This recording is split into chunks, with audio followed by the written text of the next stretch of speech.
students joining us later on. And then we might need the translation. So if I interrupt to sort of do these mechanics, please excuse me.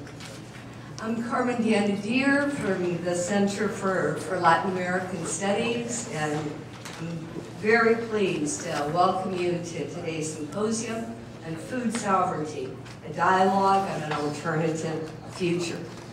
We envision this as a real dialogue, dialogue between our colleagues from the organizations that make up La Via Campesina in the US, Canada, and Mexico, and the UF community, faculty, students, extension workers, and friends of the community.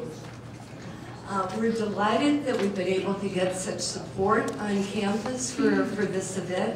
I believe it's the first time the Center for Latin American Studies has partnered with IFAS Extension.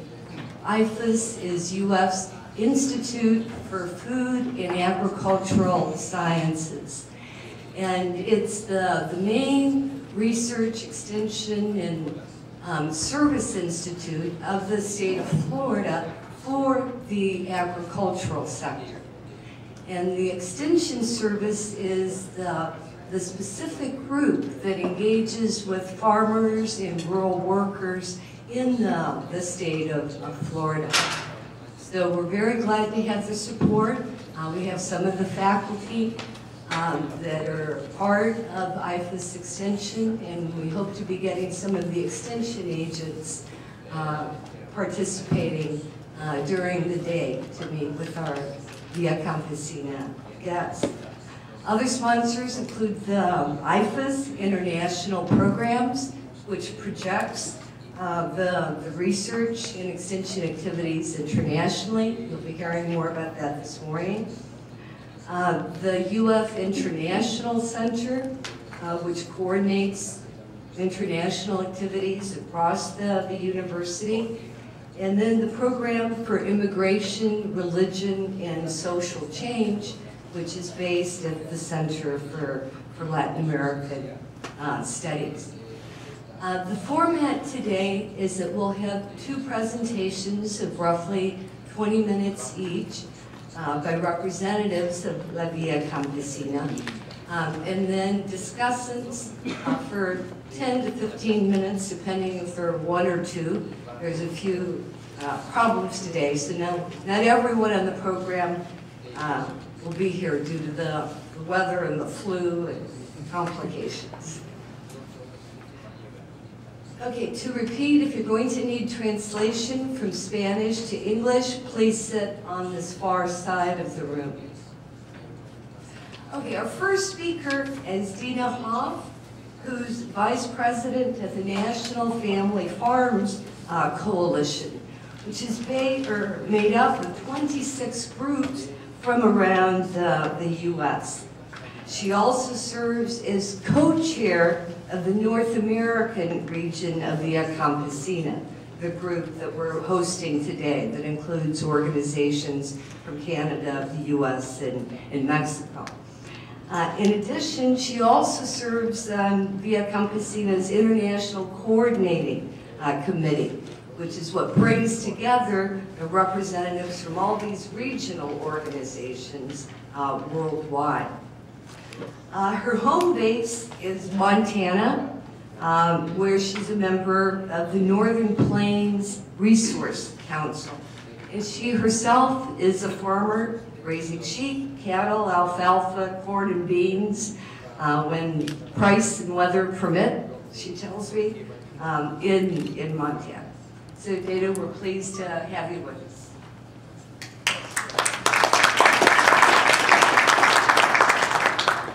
Thank you, Carmen. Whenever I do one of these talks, I always pray first that I am going to be able to choose the right words that will compel you to open your minds and your hearts to hear what I have to say and compel you to stand in solidarity with all of us peoples in Via Campesina, with all the peoples of the world, so that we can make food sovereignty a reality and justice for everybody a reality. First, I guess I should tell you what Via Campesina is, for those of you who may never have heard of us before or aren't clear. We are an enormous social movement of small farmers, landless farmers, farm workers, indigenous peoples, women farmers, pastoralists, who work together for a concept called food sovereignty, which I'll explain in a minute. But Via Campesina actually now has 183 organizations in 88 countries, and we're growing as we offer hope to people for all kinds of work on all kinds of topics. The word is out, and people need us and we need them. So what we have succeeded in doing since 1993, when we decided that the powers that be were going to concentrate agriculture into huge plantation methods, and those of us who were currently in agriculture could work for them or just get out. We decided that wasn't our vision for a food and agricultural production method that we wanted. So, since 1993, we have repositioned peasant and family farmers, men and women, as a central social actor in the process of resisting the neoliberal trade agenda and constructing alternatives for all kinds of agricultural and social models to that current model. So we not only feel that we are the right people to be developing sustainable agricultural models, but that we are the ones who need to be working to build a diverse and equal world, because we feed humanity and we care for the earth, for all the generations that follow us and depend on us to do these things. So we build relationships between human beings and nature based on solidarity and cooperation instead of competition and the scramble for the biggest bottom line. We listen to each other, we tell each other stories around the world so that everybody understands the crisis that we have in the world, socially, economically, environmentally, the crisis of food, the crisis of climate, and that they will feel compelled to join us and to do something about it, and to pressure their governments from the local all the way up to bodies like the UN to actually follow their mission statements, for our government agencies to actually follow their mission statements, so that we can have the kind of world that we envision for everyone. So basically, food sovereignty, it is every people's having the right to develop their own food and agricultural policy, a policy that benefits people and the environment and not a corporate bottom line, and does not give more power to institutions that think that they know better than the people who have been saving the seeds and raising food and feeding people since the beginning of time. We value indigenous and traditional knowledge, and we think that no matter how much technology there is, you have to listen to what has been tried and true for centuries by people who have learned by careful observation, by selection, by trial and error, basically, for centuries. So the knowledge is there. The seeds, we believe, belong, they're a gift to all humankind, and they're to be used in the service of humankind. They're not to be used to make enormous profits to control the entire food system. So that, in a nutshell, is food sovereignty. Every 4 years, we have an international meeting. All of the various groups of the 9 regions in Via Campesina, in all the continents, and we come together and we discuss all of the issues that were currently decided to work on the previous 4 years, and we come up with a declaration of what we have decided amongst all the regions of the world in Via Campesina. This time, we had our meeting in Jakarta in June, and instead of just a declaration, we decided to issue what we call the Jakarta Call. And we are asking all rural and urban organizations and social movements in the world to help transform and build a new society based on food sovereignty and justice. We have planned our way forward, and our regional work is based on this Jakarta Call, food sovereignty and transforming our world, and I just explained a little bit about that. Agroecology is how we feel is the option for today and for the future, because it defends biodiversity, it helps cool down the planet, it protects our soil, it feeds people in a very healthy way. There's no reason that we should be poisoning our food and the people who eat it. It can be done, it's being done.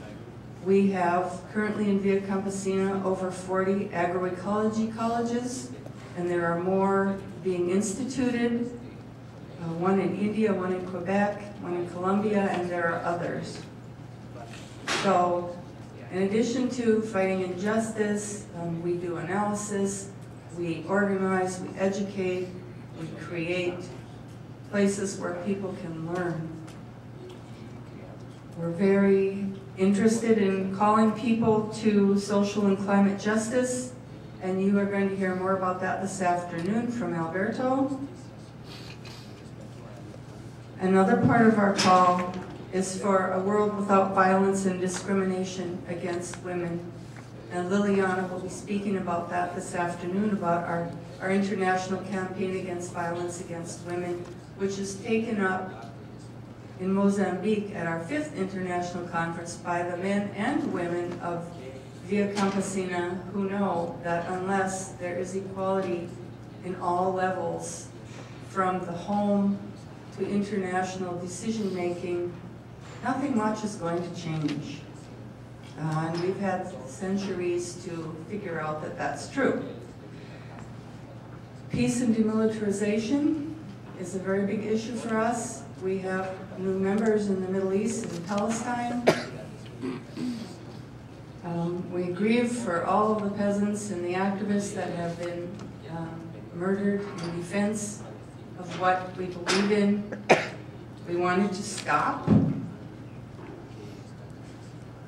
Land and territories are very important to us, and we are for a comprehensive agrarian reform, and you'll hear more about that this afternoon, so I won't touch on it. The seas, the commons, and water. We'll keep sharing our knowledge. We'll keep protecting everything that gives us life. We want everyone to have clean water, clean air, safe places to live. We're committed to building on our strengths. And actually, food sovereignty has a lot of different voices, a lot of different interpretations, and I would just like to read a few comments from various members around the world.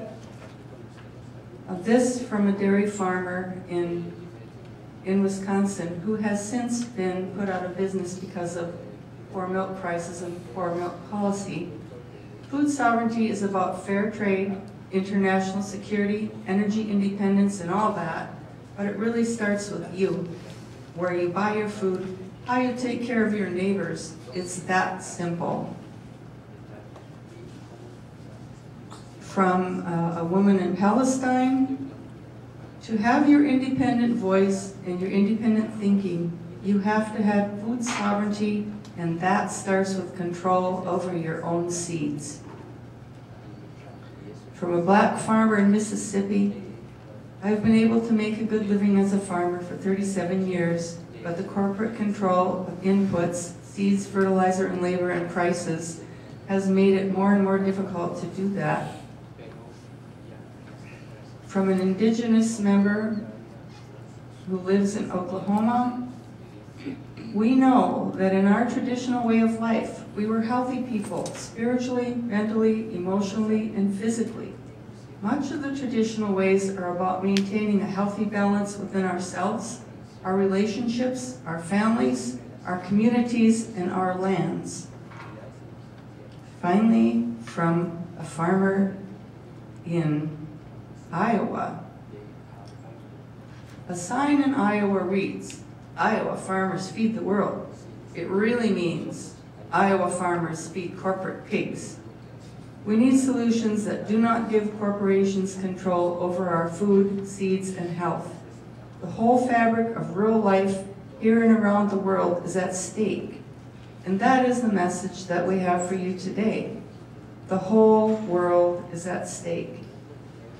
And it is our job to make sure that we have a world to pass on to our children. I'm very lucky to be able to live on the land. It has been a struggle to hang on to that land, always, but I inherited from my great-grandmothers who were homesteaders and farmers in their own right. My one great-grandmother raised 8 children after my great-grandfather was killed, lived in a dugout on the side of a hill in North Dakota through a winter, raised 8 children, spoke not one word of English, built up her farm through taking in cattle from ranchers on a share. So I have those generations of commitment in me, and I find that commitment in people all over the world. They're not going to go away. They're not going to stop fighting.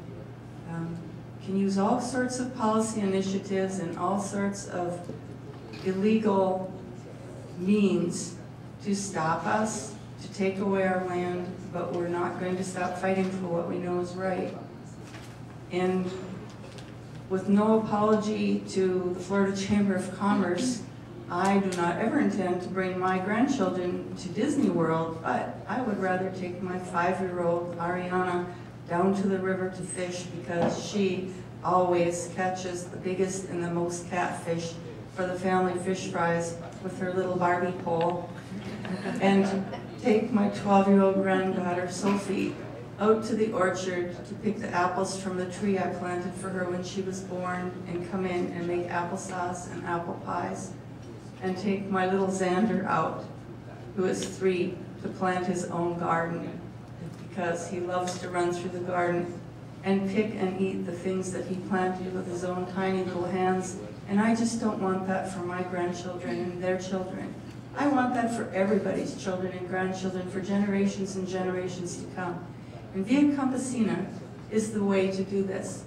We have to have people everywhere in the world who are like-minded, who know that we're under siege, that we are in danger of losing everything that keeps us alive, that we are in danger of a food system that is so absolutely taken over that it is controlled from the genetics and the seeds to the land through speculation and land grabbing, and you'll hear more of that from other speakers.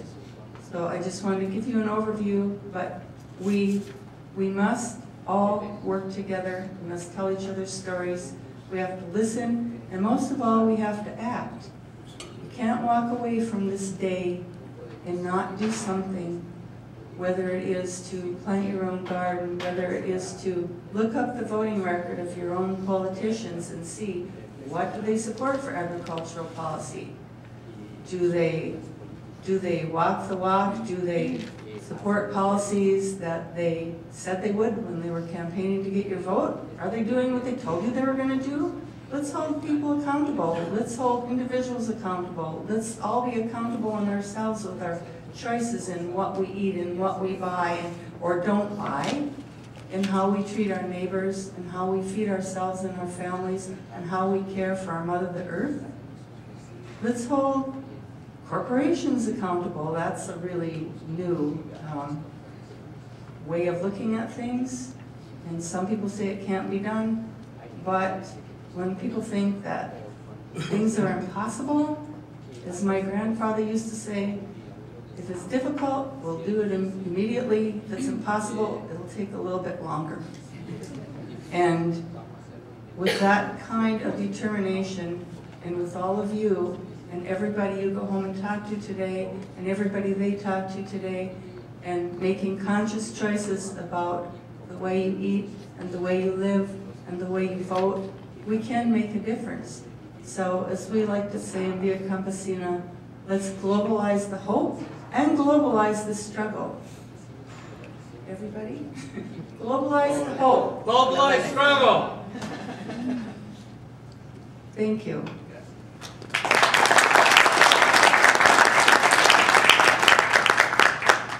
Thank you, Dina. The next presentation will be on Spanish, so anyone that needs translation, please come over here to this side to get a little Radio. radio. Radio. Yeah, a little radio. Okay, our next speaker is Olegario Carrillo, who's president and national executive coordinator of UNORCA. UNORCA translates as the National Union of Autonomous Regional Peasant Organizations. And it's one of the largest rural organizations in Mexico, organized in 23 states. Olegario himself is from Sonora. He's an ejidatario, and his home base organization is the Society of Rural Producers Las Girasoles, which are sunflowers. Okay, Olegario.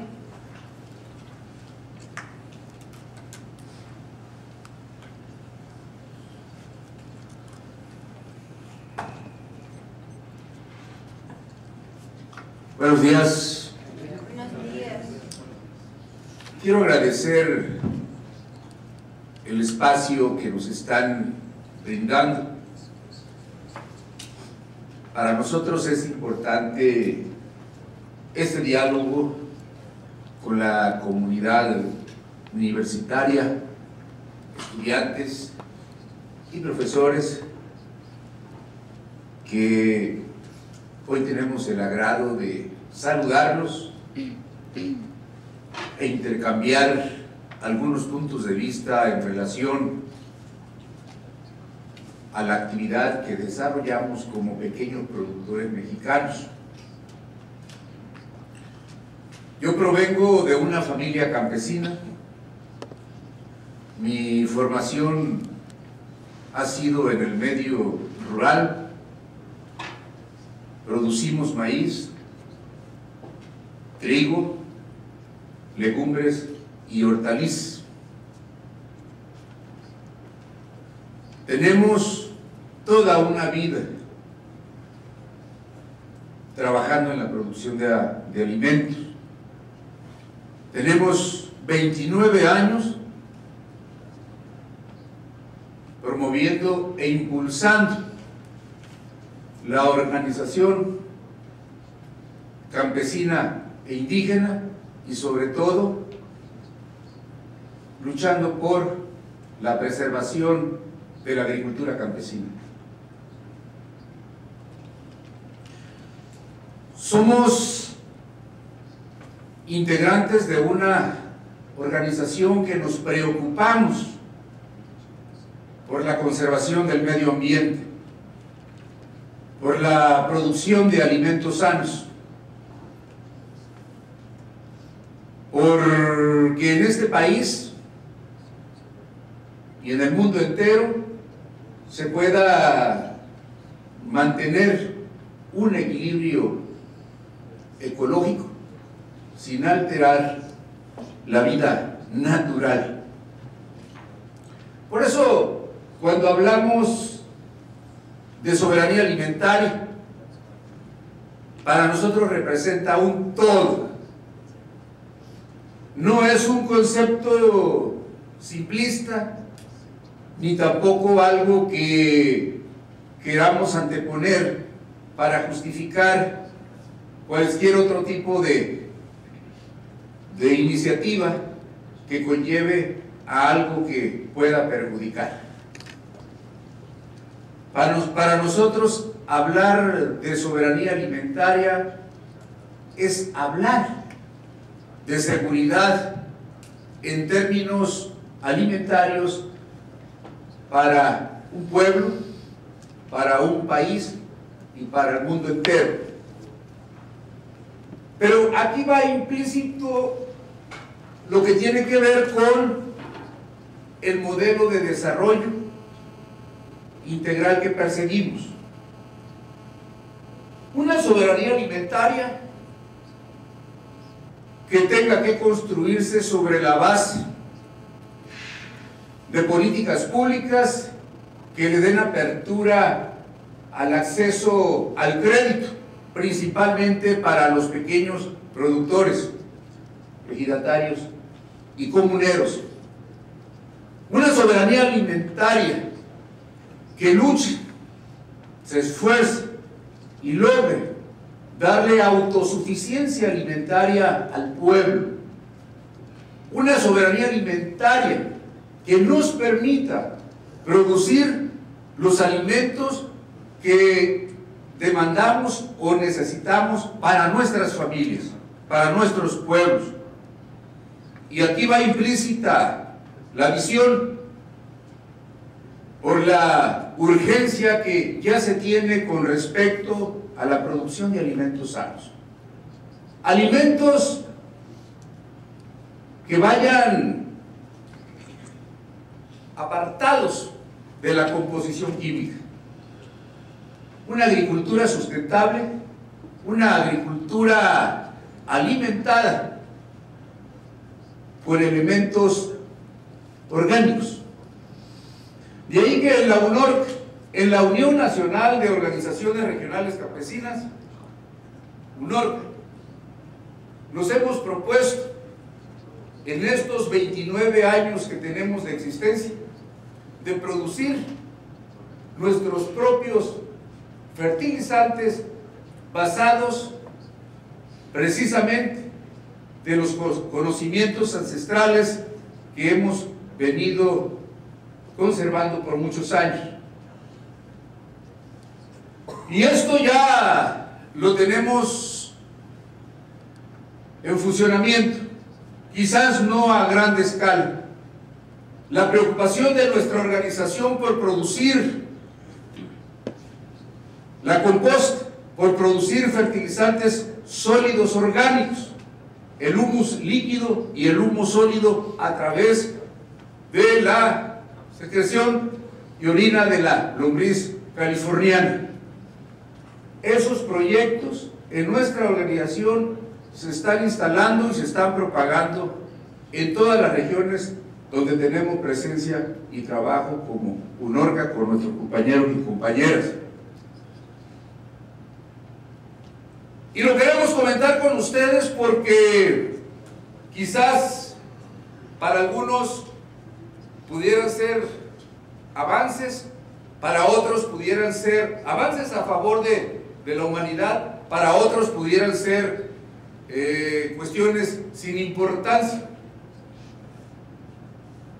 Pero lo que sí está claro es de que si no nos proponemos a frenar el ímpetu destructivo que algunas empresas, pensando en los grandes negocios, pensando en el beneficio económico a toda costa, tratan de elaborar o fabricar productos dañinos para la salud y para el medio ambiente y que afectan a todos los recursos naturales. Estoy hablando del suelo, estoy hablando del medio ambiente y estoy hablando de principalmente la salud en los seres humanos. Por eso teníamos mucho interés como organizaciones campesinas pertenecientes a la vía campesina de tener este encuentro, este diálogo, que ustedes tuvieran conocimiento, quiénes somos, a qué nos dedicamos y cómo estamos integrados a nivel local, a nivel regional, estatal e internacional. El cómo hemos podido sortear un sinfín de desafíos que tenemos por delante.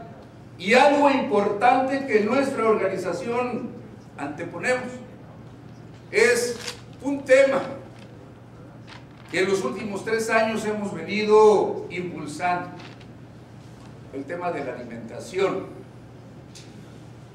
Nuestra organización ha promovido y viene impulsando un programa nacional alimentario que denominamos Granjas Ecológicas Integrales a escala familiar inicialmente,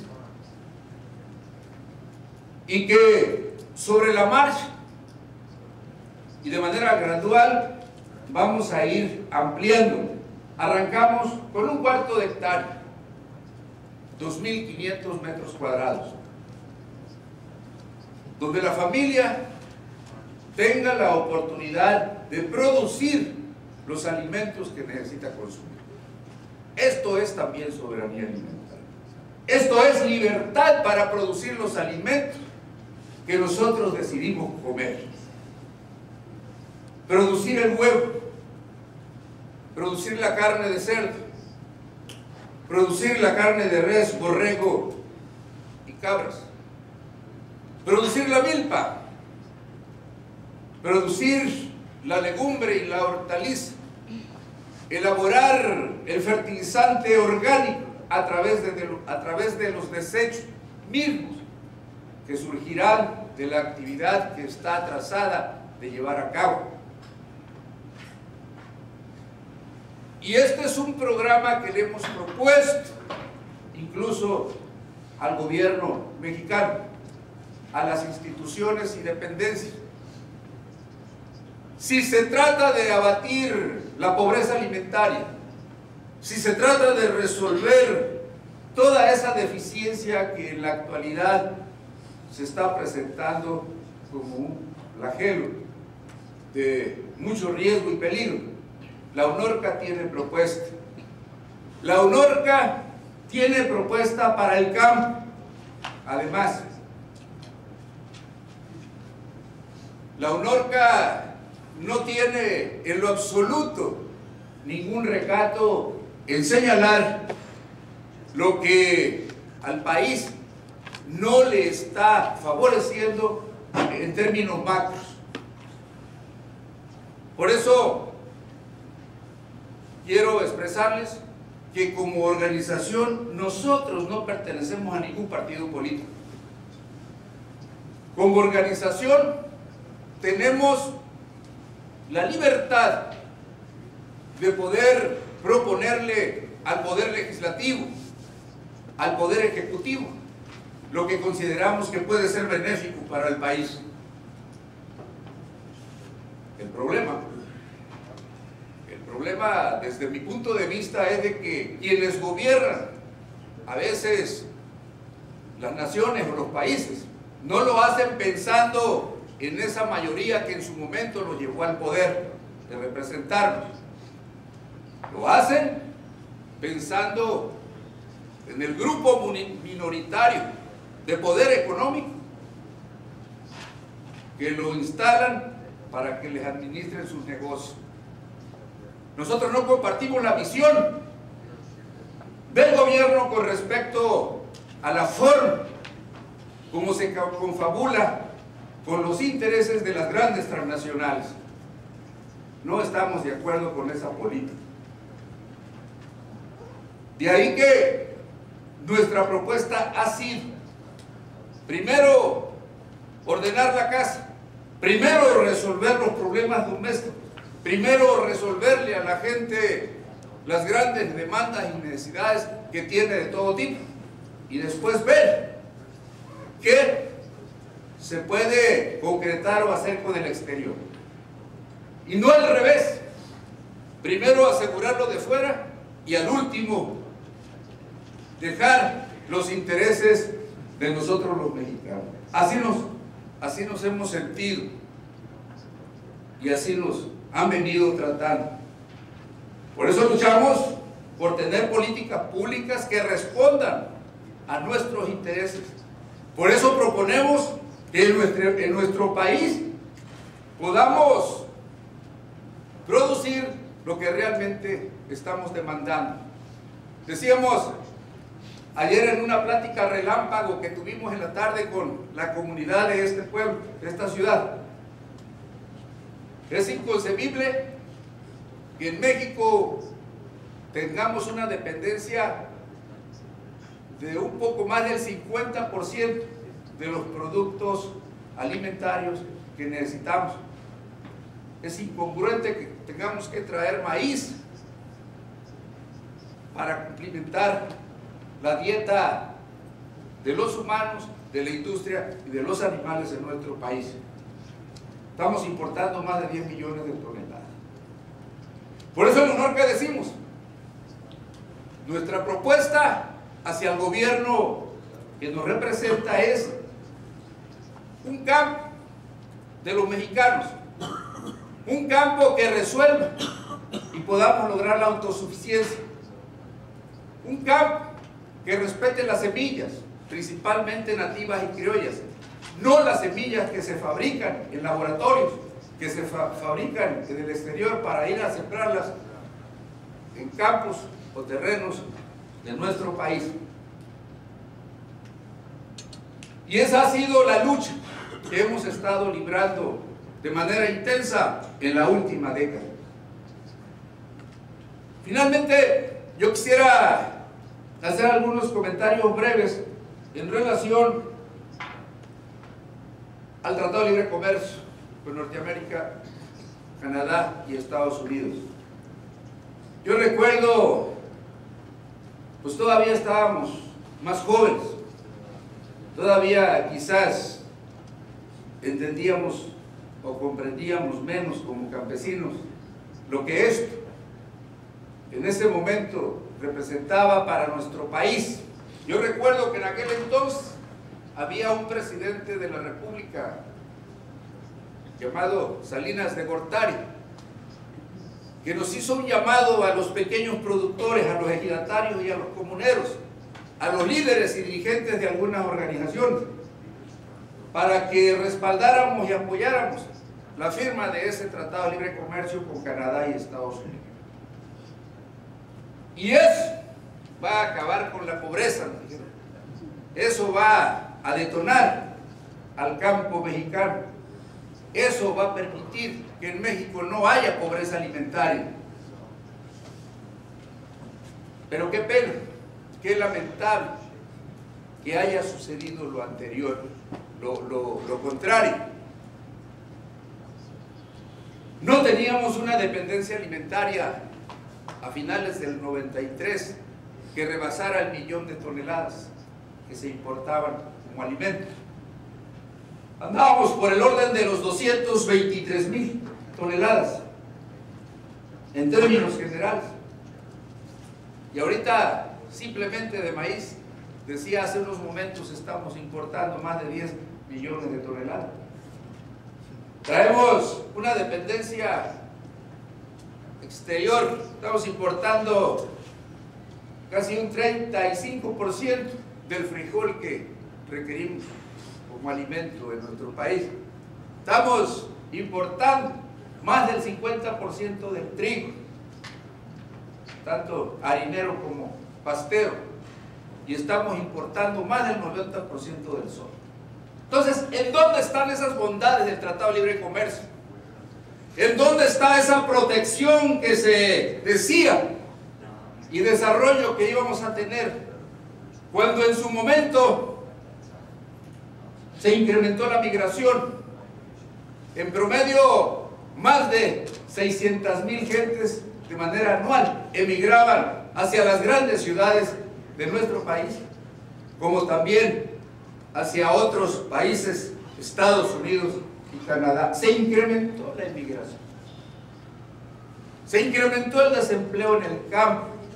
Muchas familias tuvieron que emigrar a buscar mejores oportunidades. Por eso yo creo que el asunto no es tanto de que se produzca o se abran más tierras, sino que haya una justa distribución de la riqueza en los países, donde podamos tener todos la posibilidad de sentir seguridad y confianza con nuestras familias para poder salir adelante sin esta incertidumbre. En concreto, para nosotros los pequeños productores. El Tratado de Libre Comercio ha sido un impacto que destruyó prácticamente la propiedad social, o la sigue destruyendo. Ahorita las mejores tierras de México, de los ejidos, de las comunidades, están concentradas en unas cuantas familias en calidad de arrendamiento o renta. Y mentira que el atraso o su desarrollo sea el minifundismo, no es cierto. Porque si realmente, tal y como está concentrada la tierra, las mejores tierras del norte, pudieran ser el paso para sortear todas las dificultades que tenemos, lo estuviéramos viendo. Nosotros seguimos sosteniendo que la agricultura campesina es la que puede salvar, en este caso, la situación de pobreza alimentaria que hay en el mundo.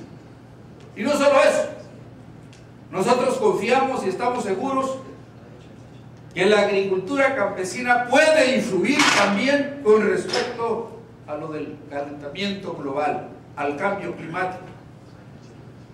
Y nosotros decimos que no necesitamos semillas fabricadas en laboratorios para producir alimentos que nos generen confianza y que nos generen seguridad en cuanto a los alimentos sanos que necesitamos. Y nosotros decimos que como campesinos impulsaremos una agroecología campesina que le dé respaldo y refuerzo a lo que venía mencionando hace unos momentos. Yo les quisiera agradecer el espacio y la oportunidad y quisiera llevar de esta máxima casa de estudios una experiencia satisfactoria que nos pudiera servir de respaldo para todas aquellas actividades que próximamente llevaremos a cabo. El Programa Alimentario Nacional. ¡Que viva la vía campesina! ¡Viva!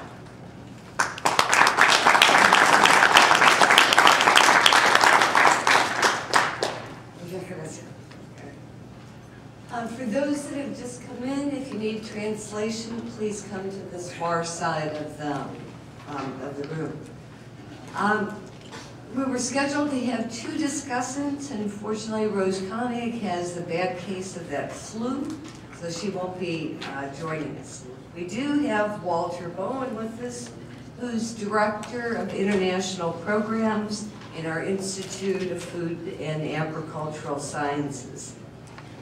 He's a soil scientist who has a global portfolio of research and administrative experience. He's lived and worked in Peru, Ecuador, and Brazil, among many places, and has worked with organizations such as Embrapa in Brazil and the International Potato Center, as well as in Asia. Walter.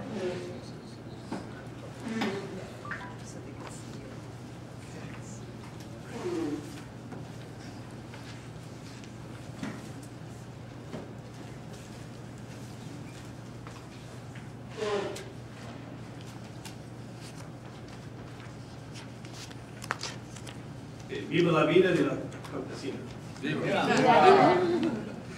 I'd like to also start with, first of all, thank you for this opportunity to be here. I think this is, we're seeing in this room exactly the type of dialogue that we need to have more of. It needs to be more inclusive as well, beyond just the smallholders and the academic community. We need the world, the political community, we need the commercial community as well. Let me just go back to the comments that were made about the La Vida Campesina. This has been a wonderful opportunity for me to learn in the reading before your symposium, and then the opportunity to listen to our distinguished guests. Just let me point out that in addition to globalizing the hope and globalizing the struggle, we must remember there are no solutions without dialogue. And everyone across all sectors of society should recognize that we have to have dialogue. The world is complex. We're not going to be able to solve any of our complex problems unless we do have that dialogue. And I mean every single sector of society. Unfortunately, I think part of our problem in terms of the crisis that we're facing in our food production systems, and particularly the life of the smallholder farmer who has been so critical to increasing food production, is that we've tended to grow up, our society becomes so complex that we don't have enough people in our society who understand food production, where it comes from. We don't understand well enough the complexity of how earth ecosystems work. We tend to think in simplistic terms. We think that there are easy solutions to grand problems. And I think this is a great opportunity, and I cannot emphasize enough the importance of these types of events, these types of opportunities to sit down and have dialogue and discuss real problems. And particularly to realize that problems are not in one particular country. They're no longer the borders that we as humans have defined do not really help us to solve the problems as complex as they are. Another problem, I think, is that this distance has grown between society in general and what it takes to produce food. I think we, particularly those who have, not only the smallholder farm, but the academic community needs to do a much better job of calling attention to the rest of society of the importance of food. Unfortunately, we have, particularly say here in the United States, with only 2% of the population producing food, is that people don't understand. They have no idea what is involved. And for them, if you talk about being more efficient, more effective, and it turns into a big, grand industrial scale agriculture, they don't see the harm in that. And I think we who are connected to agriculture, who've been connected to the land, know that that's wrong. We're not going to survive as a society or as a planet unless we do come to terms with the complexity of food production, and particularly the importance of the human element in maintaining a healthy food supply system. I would just mention a couple of things that we here at the University of Florida do much more than, of course, what I'm even aware of in terms of activities outside the state of Florida, other parts of the globe. But let me just mention one that I think is related to food sovereignty, and that we've just started on a program in Mozambique. We have the University of Florida as the lead institution in what is called a trilateral program. It's where you've had traditional donors like the U.S. government get together with emerging country donors like Brazil. And in this case, we formed a tripartite relationship looking at increasing the opportunities for understanding how to improve horticultural production systems around Maputo, Mozambique. So we have Embrapa, the University of Florida, Michigan State University, and the National Agricultural Research System, the Extension System, and the various associations of farmers, small farmers, in and around Maputo and within a 100-kilometer radius. Well, in addition to that, we've just started a school feeding program. I think that the opportunities that exist for school feeding, in other words, a structured demand that's created by having a school that is wanting to supply lunch for its students or snacks, this could be seen as a catalyst to facilitate and help encourage local development. And so that if you have this structured demand, then you can begin to look at, well, what kind of opportunities exist for the farming community that's around those schools, then depending on the environment and the conditions of the potential production systems. You could radiate from there, and we're really excited about that. We think that this is an opportunity to really focus on the potential that smallholder farmers have for increasing their market opportunities under structured demand programs like school feeding programs. It's been quite successful in many communities. I've seen in rural Brazil. In fact, they have a program now that says that 30% of all the cost of financing the school lunches must go to local buy, local, the production within a certain radius of the schools and school districts. Well, good. Well, I just wanted to say a few lines in support of the message that is here, in this opportunity for dialogue. And my hope is that now you've heard enough to create some really nice discussion, good questions, and good analysis of where we are and where we think we might go. Thank you.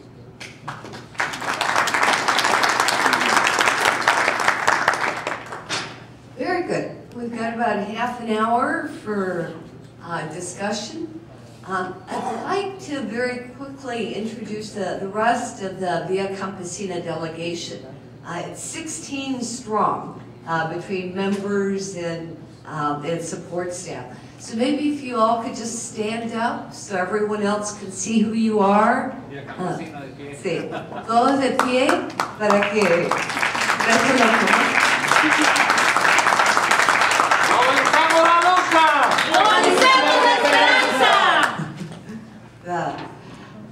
Hopefully that'll facilitate during the break the opportunity for conversations. And when our colleagues from Via Campesina, when you participate, please, if you ask a question or answer one, please introduce yourself so that they know your particular organizations. Okay, we're open to questions, comments.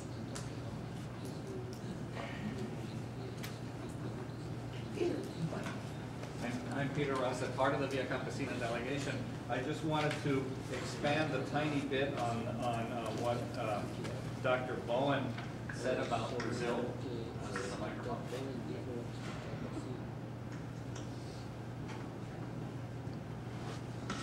Hello, yes. So I'm Peter Rossett, part of the Via Campesina delegation. I wanted to expand a little bit more on the Brazil example because it illustrates something that Via Campesina thinks is positive, but also it illustrates how better public policies come about. So as he explained, in Brazil there's now a law that actually 30% of all government procurement of food, particularly for school lunch programs, has to be procured locally from small farmers at a fair price, and if it's ecologically produced at a higher price. And that's been a huge support to our many Via Campesina organizations in Brazil. So what I wanted to highlight is that that's what we call a conquest of the struggle, because it required a lot of protest, pressure, lobbying, and occupying of government buildings by farmer organizations to make that happen, because the government's plan had been to procure all of that food from agribusiness in Brazil. And in fact, we consider it to be a partial victory because we don't like it to be just 30% that's coming from small farmers and it's healthy, and 70% that's coming from junk food and transnational corporations. But we had an international seminar internal in Via Campesina in Mexico a couple of years on public policies for food sovereignty, and we highlighted that. And the Brazilian organizations said that that was a particularly good policy because it helps farmers organize in the sense that you can't sign a contract to supply schools as an individual farmer, but if you organize in a co-op or some kind of organized basis, then you can. And so it helps strengthen the organizations, because many social programs in the world today demobilize organized people because they're individual welfare payments or something like that, and they don't strengthen social organization. That's a case where the Brazilian organizations felt it did strengthen, because first of all, they got it through organized protest, and second of all, to participate, you have to be organized. And it's one of Via Campesina's demands that we're making to all the governments in all the 88 countries where Via Campesina is present, which is that government procurement is a very powerful tool, as the professor pointed out, in terms of creating a real demand and that farmers can count on. Maybe you can't sell all of your production to that, but if you knew that, say, 40% of your production was sold ahead of time at a fair price, it really helps you plan all of your agricultural activities, and it gives you much more of a guarantee of being able to survive each growing season. So that was a very good point, but I just wanted to add the fact that it was the result of a lot of social mobilization that we got that policy. Thank you.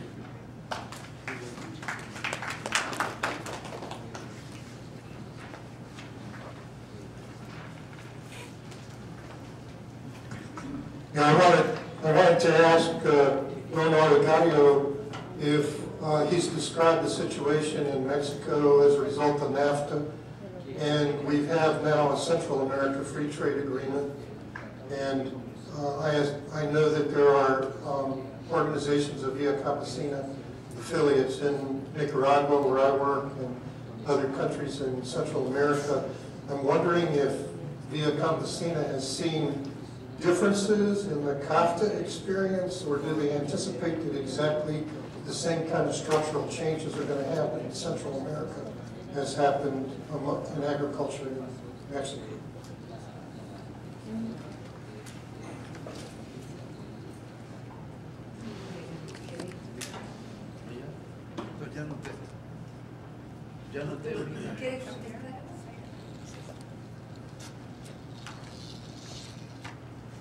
Ya anoté la pregunta, compañero, y si hay otras, las anotamos para tratar de darles una respuesta. Solo porque es específica para el asunto de México, y es que el presidente, entre comillas, I was so interested in the question that I forgot I recorded it in a show here. Bueno, ¿por qué es específica sobre México? Y es porque el presidente, entre comillas, de México, Peña Nieto, anunció que va a haber una nueva reforma agraria. Después de haber destruido el artículo 27 mexicano, no sé qué otros tipos de impulsos hay a la reforma agraria en México, que supuestamente van a beneficiar a la alimentación y al productor en México. Si podría ampliar un poco, dar la perspectiva de las organizaciones en Vía Campesina al respecto.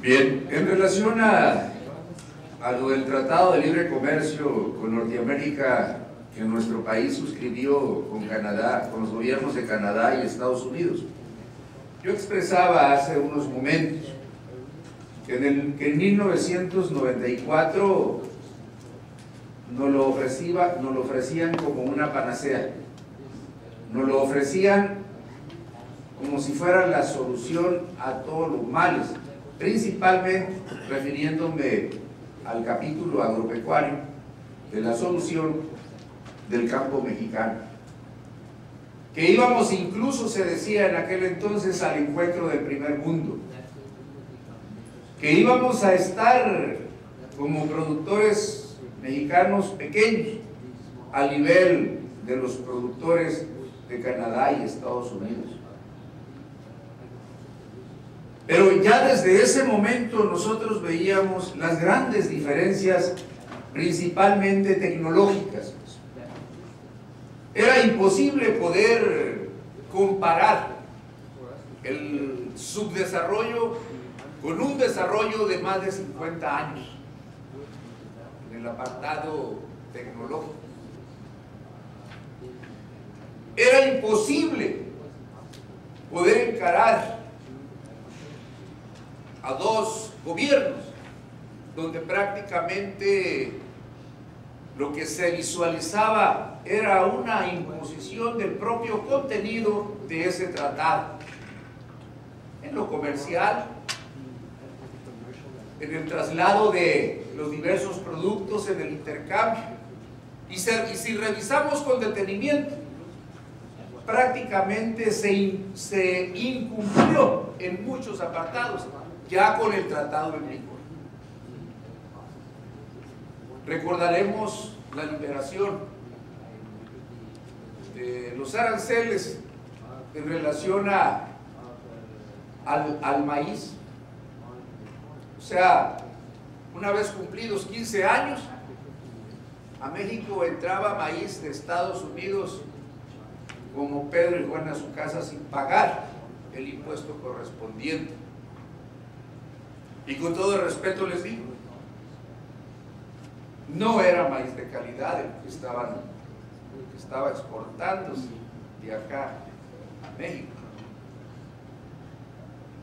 Esos 10 millones y pico de toneladas que nos llegan al país, en su mayoría, maíz quebrado, maíz apto quizás para la industria, pero no para el consumo humano. Sin embargo, así se estuvo manejando. Entonces, yo creo, señores, que cualquier tratado, cuando se suscribe en esos términos, no esperemos nada favorable para los que estamos en condiciones por debajo de las expectativas con los demás.